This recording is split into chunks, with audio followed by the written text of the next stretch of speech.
Yesterday, a bipartisan Senate delegation returned to U.S. soil from a trip to the island nation of Taiwan. The U.S. senators met with the self-governing democracy's newly elected president, Lai Ching-te.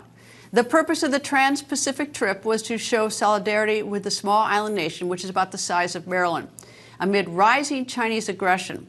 Last month, the CCP, in a menacing manner, encircled Taiwan with Chinese warships and fighter jets. It was the largest military exercise in more than a year.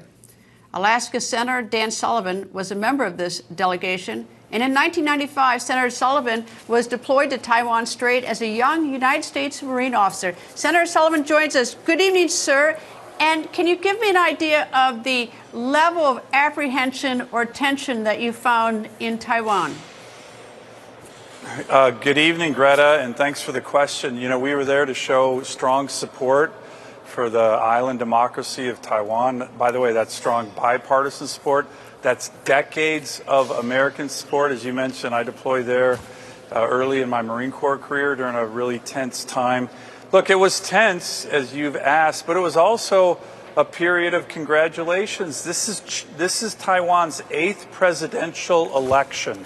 They are one of the most freest places in the world. They're also one of the most dynamic economies in the world. And to be honest, Greta, the only reason they exist in that regard, a free democracy that's very important to the region, very important to the world, especially because of their economic power and chip manufacturing capability, is because of the sacrifice and commitment of the United States of America, our military, and many others over decades. We are the reason they are a free country, and we thought it was important to congratulate the president on the 8th presidential election.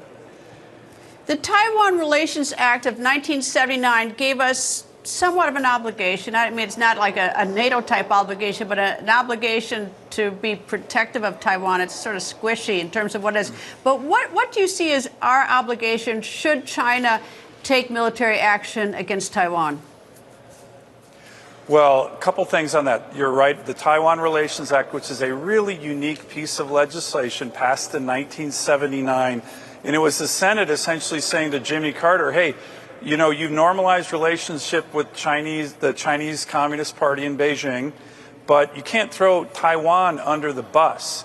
So that law, which really drives the relationship with Taiwan and the United States to this day, says that the United States shall help Taiwan be able to defend itself, will provide weapons, will provide training, and it says that the United States will continue to have the capacity to help Taiwan defend itself.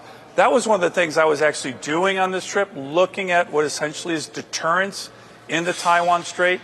Nobody wants a war in the Taiwan Strait. Certainly we don't. The Taiwanese don't. If it's launched, it'll be launched, as you mentioned, by Xi Jinping. And I am concerned about some of the elements of deterrence, particularly the Biden administration's lack of focus on the U.S. Navy. We're dramatically shrinking our Navy right now. Our military commanders talk sometimes about overmatch in the region, meaning China has a much bigger Navy that's growing bigger by the day while our Navy's shrinking. So these are concerns of mine, and we're going to be marking up the defense bill next week, and I'm going to be very focused on trying to make sure we have a bigger, more lethal Navy, which I think most Americans strongly support. Senator Dan Sullivan from one of my favorite states, the great state of Alaska. Thank you for joining me, sir. Thanks a lot, Greta.